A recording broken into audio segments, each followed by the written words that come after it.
moving towards more common sense while using internet. Nowadays, all the kids are playing online games. Now, in many games, it also allows you to chat while playing games. Many games allow chatting while you play.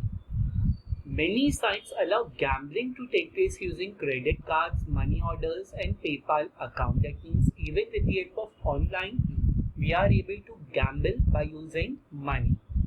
Many game sites are like chat rooms where you can play games also.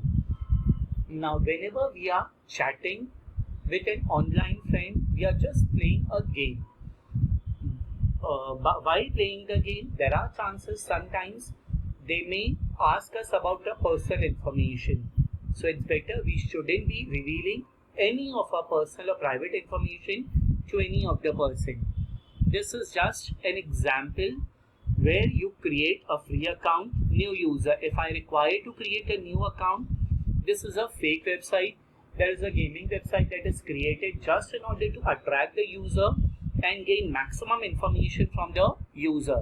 So if you are sure it is a registered website, kindly register your details over there. But if you are not sure about the gaming website, it's better not to put any information onto such kind of websites. Moving ahead, where to use our common sense?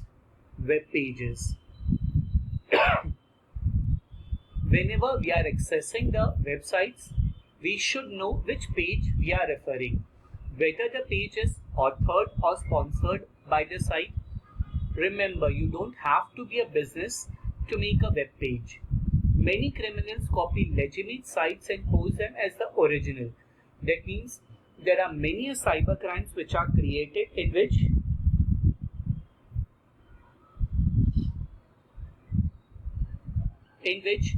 the exact copy of the original website is created by the hackers so that the information of the user is registered onto their website instead of the original website.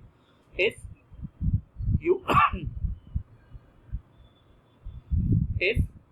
you do give personal information, look for HTTP in the HTTPS. S is nothing but a secure site. That means it is registered and it is secure site. There is no harm in getting our data or putting our data into such kind of websites where HTTPS is there. If your website contains only HTTP, care has to be taken whether we should upload the information onto it or not. Next. Now this is a simple example. Over here you are able to see HTTP. We just see information over here and we start filling without even checking the URL. So first we should check the URL over here whether it contains HTTPS. If it contains HTTPS, yes, it is a secure website and we can put our information onto that particular website. Next, where to use common sense rule during blogs. Now what are blogs? Blogs are nothing but they are our opinion. Do not post personal information, pictures or other identifiable information. In blogs generally people give their opinions. A question is there. We require to answer that particular question in our manner. What we think is correct, we can give our opinion about that particular topic. Remember, anything you post can be copied and it is hard to take back. Suppose I am just putting this information onto YouTube. There are chances somebody will be taking this particular video for their reference and they will be using it. So anything that I am posting on the internet is being copied and it is hard to take back because once I have posted, I don't know who all will be viewing my information or who all will be using this particular information. If someone is being rude or mean, you don't need to block them or talk to the site administrator.